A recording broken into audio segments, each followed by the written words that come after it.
например. Если это снижение качества, так сказать, намеренное, то коллектив на основе корпоративной ответственности должен это почувствовать в виде уменьшения оплаты труда. Во всяком случае, вот эти стимулирующие выплаты, которые входят в суммарный тариф оплаты труда, они будут существенно уменьшены.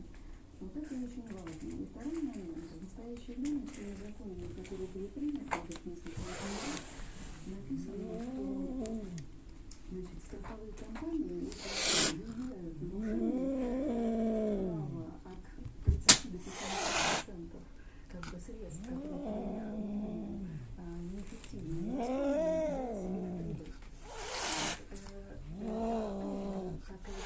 которые, на наш взгляд, требуют дополнительного внимания, потому что эти деньги, они могут и должны отчасти хотя бы возвращаться в систему медицинскую для исправления тех же ошибок, которые были обнаружены, для повышения качества. Поэтому есть ничего законности, мы об этом вместе со страховиками очень активно работаем. Я вас благодарю за интервью. И врачи. Спасибо огромное. Я напомню, что гостем нашей студии была министр здравоохранения